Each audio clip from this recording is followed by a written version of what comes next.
আমি যে আয়াতখানা তেলাওয়াত করছি, এই আয়াতের মধ্যে আল্লাহ তাআলা মানুষের শরীরের একটা বিশেষ অঙ্গ সম্পর্কে, এই অঙ্গ দিয়া যেরকমভাবে নেকের কাজ করা যায়, এই অঙ্গ আবার নাফরমানিও করতে পারে, এই অঙ্গের কিছু মুনকারাত নিয়ে কিছু আলোচনা করা ইচ্ছা আমি করছি অল্প সময়ের মধ্যে। এই অঙ্গের নাম হলো চক্ষু। আরবিতে বলা হয় আইনুন, বাংলাতে যার নাম হলো চক্ষু।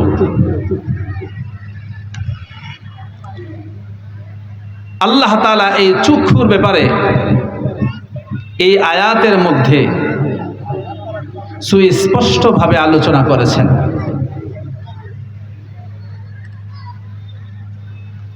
আল্লাহ তাআলা বলেন, ইয়ালামু খাইনাতাল আয়ুন ওয়া মা তুখফিস সুদূর।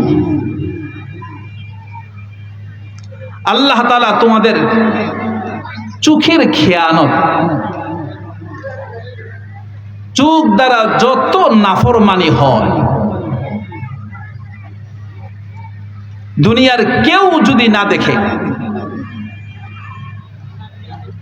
এখন তো না দেখার অনেক ব্যবস্থা বের হয়েছে। ঘরের মধ্যে এমন গ্লাসের ব্যবস্থা হয়েছে, ভিতর থেকে সব দেখা যায়, কিন্তু বাহির থেকে কেউ ভিতরে কিছু দেখে না। আল্লাহ তাআলা বলেন, ঘর থেকে তুমি দেখতে পারো, বাহির থেকে কেউ তোমাকে না দেখুক। ইয়ালামু খাইনাতাল আয়ুন, আমি আল্লাহ কিন্তু বাহির থেকে ঠিকই তোমাকে দেখি। তুমি ঘরের ভিতর থেকে চোখ দিয়া কি খেয়ানত করছো, এই চোখের খেয়ানত সম্পর্কে আমি আল্লাহ কেউ না দেখলেও, কেউ না জানলেও আমি জানি। শীতকালে লেপ মুড়ি দিয়ে তুমি টাচ মোবাইলের মধ্যে উলঙ্গ ছবি দেখছো, তোমার এই গুনাহটা সম্পর্কে ওই সময় যদিও নাকি কেউ না দেখে, কেউ না জানে, আমি আল্লাহ ঠিকই দেখিও, ওইটা জানিও। বান্দা, তুমি যত গোপনেই এই চোখ দিয়ে কোনো পরনারীর উপরে দৃষ্টি দাও না কেন, তুমি যত সিসি ক্যামেরাকে ফাঁকি দিয়েও দাও না কেন, আমি আল্লাহ সিসি ক্যামেরার উপরও আরেক সিসি ক্যামেরা সেটিং আছে, যেটা দিয়ে আমি জানি। এই বিষয়টা সম্পর্কে এক স্পষ্ট বার্তা, ইয়ালামু খাইনাতাল আয়ুন, তোমাদের চোখ দিয়ে যত ধরনের খেয়ানত হতে পারে, এটা স্পষ্ট খেয়ানত হোক, লুকোচুরি খেয়ানত হোক,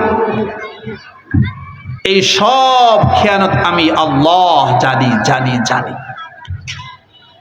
আরে চোখের খেয়ানত একটা স্বাভাবিক বিষয়, এটার তো ওজুদ আছে, চক্ষুর তো অস্তিত্ব আছে।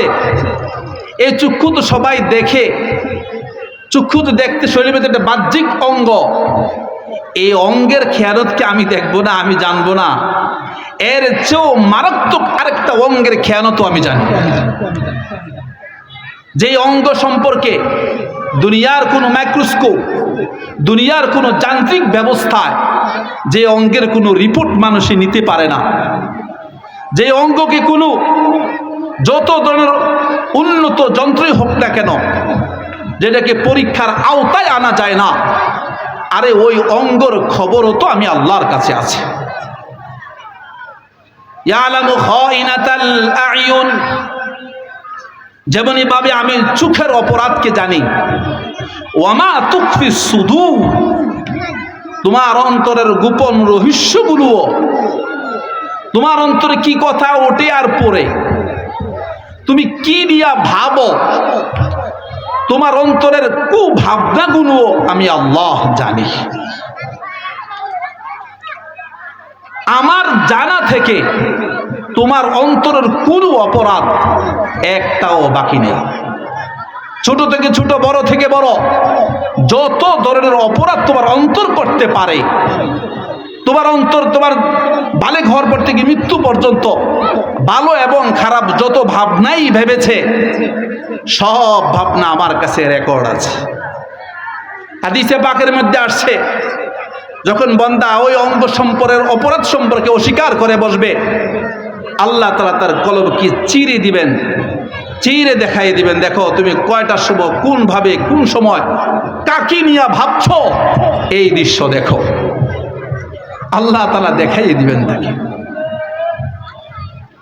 এই জন্য খবরদার, আরে ইবাদত করা যেরকম ইবাদত, গুনার থেকে বাঁচা এটা আরো বড় ইবাদত। গুনার থেকে বাঁচা এটা ইবাদত করার চেয়ে বড় ইবাদত। গুনার থেকে বাঁচা এটা বড় ইবাদত। এই সম্পর্কে প্রমাণ কোরআনে এক দুইটা নয়। ওয়াত্তাকুল্লাহ শব্দ যত জায়গায় আল্লাহ তাআলা ব্যবহার করেছেন, এই ওয়াত্তাকুল্লাহ শব্দ কি ইবাদতের জন্য? বলেন কিসের জন্য? ইবাদতের জন্য। খবরদার, নামাজ থেকে বাঁচো। ওয়াত্তাকুল্লাহর অর্থ এটা নাকি? ওয়াত্তাকুল্লাহর অর্থ হলো বাঁচা, বাঁচা, বাঁচা। তো কিসের থেকে বাঁচা? ইবাদত থেকে বাঁচা। আর ওয়াত্তাকুল্লাহর অর্থই তো হলো গুনাহ থেকে বাঁচা। কিসের থেকে বাঁচা? গুনাহ থেকে বাঁচা।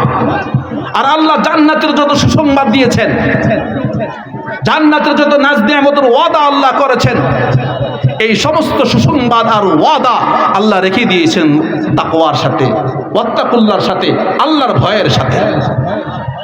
তাইলে কি বোঝা গেল? ইবাদতের যারা এরকম আল্লাহ তাআলার সন্তুষ্টি আর জান্নাত আর আল্লাহ তাআলার আযাব থেকে বাঁচা যায়, ঠিক তেমনি ভাবে তার চেয়েও বেশি বাঁচা যায় গুনাহ থেকে বাঁচার মাধ্যমে। গুনাহ থেকে বাঁচো, গুনাহ থেকে বাঁচো, গুনাহ থেকে বাঁচো। ওয়াত্তাকুল্লাহ, ওয়াত্তাকুল্লাহ, ওয়াত্তাকুল্লাহ শব্দ কত শতবার আল্লাহ ব্যবহার করেছেন। এটি কি নামাজ পড়ার জন্যে? হ্যাঁ, নামাজ না পড়ার যে গুনাহ সেটার থেকে বাঁচো। নামাজ পড়ার জন্য ওয়াত্তাকুল্লাহ নয়, নামাজ না পড়ার গুনাহ যে আছে সেটার থেকে বাঁচো। নামাজ না পড়ার যে শাস্তি আছে সেটার থেকে বাঁচো। রোজা পড়ার জন্য ওয়াত্তাকুল্লাহ নয়, রোজা না রাখলে যে গুনাহ আছে, শাস্তি আছে সেটার থেকে বাঁচো। সেটার থেকে কি করো? বাঁচো। আরে যাকাত দেওয়ার জন্য ওয়াত্তাকুল্লাহ নয়, যাকাত না দিলে যে গুনাহ হয়, পাপ হয়, শাস্তি হয়, সেটার থেকে বাঁচো। ইবাদতের জন্য ওয়াত্তাকুল্লাহ নয়, গুনাহ থেকে বাঁচার জন্য ওয়াত্তাকুল্লাহ। আর আল্লাহ তাআলা কোরআনের সমস্ত পুরস্কারের ইনামের ঘোষণাগুলো আল্লাহ রেখে দিয়েছেন ওয়াত্তাকুল্লাহর সাথে, আল্লাহর ভয়ের সাথে। এজন্য ইবাদত করা যেরকম সওয়াবের কাজ, তার চেয়েও বেশি সওয়াবের কাজ হলো গুনাহ থেকে বাঁচা, গুনাহ থেকে বাঁচা, গুনাহ থেকে বাঁচা। আশরাফ আলী থানভী রহমতুল্লাহি আলাইহি সহ আশরাফ আলী থানভী রহমতুল্লাহি আলাইহি তিনার যত মালফুজাত আছে, বেশিরভাগ মালফুজাতগুলো গুনাহ থেকে বাঁচা সম্পর্কেই আছে। আজান সময় হয়ে গেছে, আজান দিচ্ছে, টাইম হয়ে গেছে, আমি কথা শেষ করে দিয়েছি। আচ্ছা যাক, আজানের টাইম হয়ে গেছে। আল্লাহ তাআলা আমাদের সকলকে ইবাদতের পাশাপাশি সব ধরনের নাফরমানি থেকে বাঁচি। ইবাদত যতটুকু করতে পারে আল্লাহ তৌফিক দিয়ে করব, কিন্তু গুনাহ যেন না হয় এটার জন্য আমাদের আজবর প্রতিজ্ঞা থাকা দরকার। আল্লাহ তাআলা আমাদের সকলকে সর্বপ্রকার গুনাহ থেকে বাঁচার তৌফিক দান করেন। ওয়া আখিরু দাওয়ানা।